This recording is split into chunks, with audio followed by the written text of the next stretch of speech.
નમસ્કાર મિત્રો, સ્વાગત છે તમારું આપણી આ યુટ્યુબ ચેનલમાં જેનું નામ છે ગુજરાતી જીકેની જમાવટ. તો મિત્રો, ગત 1 ફેબ્રુઆરી 2025ના રોજ ભારત દેશના નાણામંત્રી નિર્મલા સીતારામન દ્વારા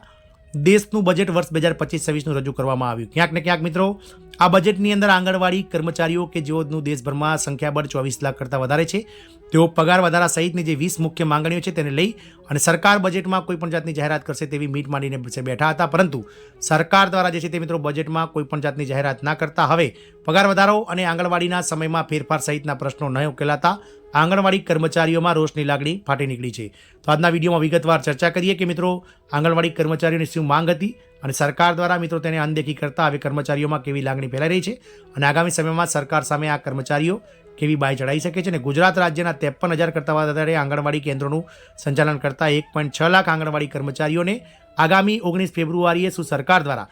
ગુજરાત હાઈકોર્ટના ચુકાદાના જે ઓર્ડર છે તેને લઈ અને મિત્રો આ કર્મચારીઓને રાજ્ય સરકારના કર્મચારી જાહેર કરશે કે નહીં બજેટમાં ગુજરાત સરકાર, અને કર્મચારીઓને વર્ગ 3 પ્રમાણે કાર્યકર બહેનો અને વર્ગ 4 પ્રમાણે તેડાગર બહેનોને પગાર લઘુત્તમ વેતન આ સરકાર કરી આપશે કે નહીં તેને લઈ અને આજના વિડીયોમાં વિગતવાર ચર્ચા કરીએ. તો વિડીયોના અંત સુધી આપ બન્યા રહો અને જો ચેનલમાં તમે નવા હોવ તો અમારી ચેનલને તમે લાઇક, શેર, સબસ્ક્રાઇબ કરી બાજુમાં રહેલું બેલ આઇકોન દબાવીને ઓલ નોટિફિકેશન ઓન કરો, જેથી કરીને ચેનલ પર મૂકવામાં આવતા વિવિધ ભરતીઓના નોટિફિકેશન, વિવિધ ભરતીઓના પરિણામ, જીકેના વિડીયો તેમજ સરકારી કર્મચારી પેન્શનર્સ યોજનાઓને લગતા પરિપત્રો તમને સરળતાથી અમારા ચેનલના માધ્યમથી ઉપલબ્ધ થઈ જાય. તો મિત્રો, જે રીતે પ્રી બજેટ મિટિંગનું આયોજન કરવામાં આવ્યું હતું 16 જાન્યુઆરીના રોજ અને ગુજરાત સહિત દેશભરના આંગણવાડી કર્મચારી યુનિયનના જે હોદ્દેદારો હતા તેઓ નાણામંત્રી નિર્મલા સીતારામનને મળ્યા હતા અને તેમણે વર્ષો જૂની એટલે કે છેલ્લા 2 દાયકા જૂની કર્મચારીઓની જે 20 મુખ્ય માંગણીઓ છે, જેમાં પગાર વધારો, સમયમાં ફેરફાર કરવો, સાથે જ મિત્રો અલગ અલગ જે કામગીરીને લઈ અને ઘણા પ્રશ્નો હતા તેને વાચા આપવાની જે છે તે નિગમ રજૂઆત કરવામાં આવી હતી મિત્રો નિર્મલા સીતારામનને, અને તેમણે પણ બાંયધરી આપી હતી કે ક્યાંક ને ક્યાંક બજેટમાં આના વિશે ચર્ચા કરવામાં આવશે. પરંતુ 1 ફેબ્રુઆરી જ્યારે બજેટ રજૂ થયું તેમાં આંગણવાડી અને સક્ષમ આંગણવાડી પોષણ 2.0 કાર્યક્રમની જે છે તે મિત્રો ઘોષણા કરવામાં આવી. આ કર્મચારીઓના પગાર તેમજ સમયમાં ફેરફાર સહિતના જે મુદ્દાઓ છે તેના વિશે કોઈપણ જાતની ચર્ચા ન કરાતા મિત્રો આંગણવાડી કર્મચારીઓમાં હવે રોષની લાગણી પણ ફાટી નીકળી છે. મિત્રો, ગત વર્ષે બજેટમાં જ્યારે રાજ્ય સરકાર દ્વારા માસિક પગાર જે કર્મચારી તેડાગર બહેનો અને કર્મચારી કાર્યકર બહેનો છે તેમાં કાર્યકર બહેનોને 18,000 રૂપિયા અને તેડાગર બહેનોને 14,000 રૂપિયાની પગારની માંગ જે છે તે બજેટમાં મિત્રો રજૂ કરવામાં આવી હતી અને સરકારે તેના માટે હૈયાધારણા આપી હતી. પરંતુ 1 વર્ષ જેટલો સમયગાળો વીતી જવા છતાં પણ સરકાર દ્વારા તેને મિત્રો જે છે તે સાકાર ન કરતા હવે કર્મચારીઓમાં રોષની લાગણી ફાટી નીકળી છે. આંગણવાડીના કાર્યકરને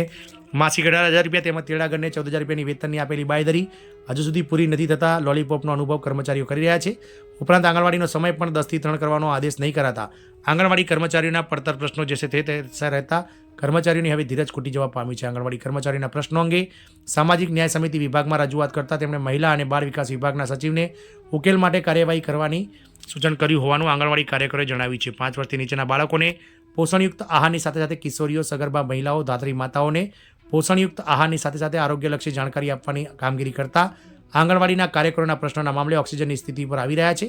આંગણવાડીના કાર્યકરોને બાળકોની સંખ્યાથી લઈ પોષણયુક્ત આહાર કેવા પ્રકારનું આપવામાં આવી રહ્યો છે તે સહિતની માહિતી ઓનલાઈન કરવા માટે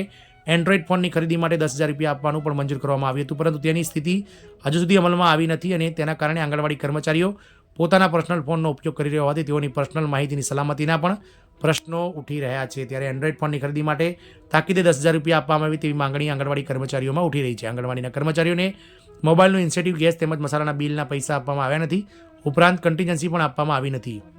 વધુમાં મંગળ બિલના નાણાં પણ ચૂકવવામાં નથી આવ્યા, જેથી લઈ અને આ કર્મચારીઓ આર્થિક કટોકટીનો સામનો કરી રહ્યા છે. આંગણવાડીના કર્મચારીઓને સુપરવાઇઝર તેમજ તેડાગરમાં પ્રમોશન માટે સિનિયરિટીને ધ્યાનમાં રાખવામાં આવે, જેથી અનુભવી કર્મચારીઓને અન્યાય થાય નહીં અને તેમના કામની કદર થાય તેવી માંગણી પણ ઉઠી હોવાનું આંગણવાડી કર્મચારીઓએ જણાવ્યું છે. આંગણવાડીના કાર્યકરને માસિક 18,000 તેમજ તેડાગરને 14,000 વેતનની આપેલી બાંયધરી હજુ સુધી પૂરી નહીં થતા લોલીપોપનો અનુભવ આ રાજ્ય સરકારના ICDS પ્રોજેક્ટમાં કામ કરતા 1.6 લાખ કર્મચારીઓ કરી રહ્યા છે. ઉપરાંત આંગણવાડીનો સમય પણ 10 થી 3 ન કરાતા હવે કર્મચારીઓમાં રોષની લાગણી ફાટી નીકળી છે. તદુપરાંત ગત 30 ઓક્ટોબરે મિત્રો ગુજરાત હાઈકોર્ટના જજ નિખિલેશ કરિયાલની બેન્ચ દ્વારા જે રાજ્ય સરકારને મિત્રો ટકોર કરવામાં આવી હતી અને વર્ષ 2015 થી 18માં જે વિવિધ આંગણવાડી કાર્યકર અને તેડાગર બહેનો દ્વારા કરવામાં આવેલી અરજીઓના ચુકાદામાં મિત્રો સરકાર દ્વારા આ કર્મચારીઓને રાજ્ય સરકારના કર્મચારી ગણી તેમને રાજ્ય સરકારના કર્મચારી જેવા લાભો આપવા અને સાથે જ મિત્રો આગામી 6 મહિનામાં સરકાર દ્વારા પોલિસી બનાવી અને સરકાર સમક્ષ રજૂ કરવાનો જવાબ રજૂ કરવાની જે છે તે મિત્રો ઘોષણા કરવામાં આવી હતી. તદુપરાંત ગુજરાત રાજ્ય સરકારને હાઈકોર્ટ દ્વારા જે છે તે આદેશ આપવામાં આવ્યો હતો કે આ કર્મચારીઓમાં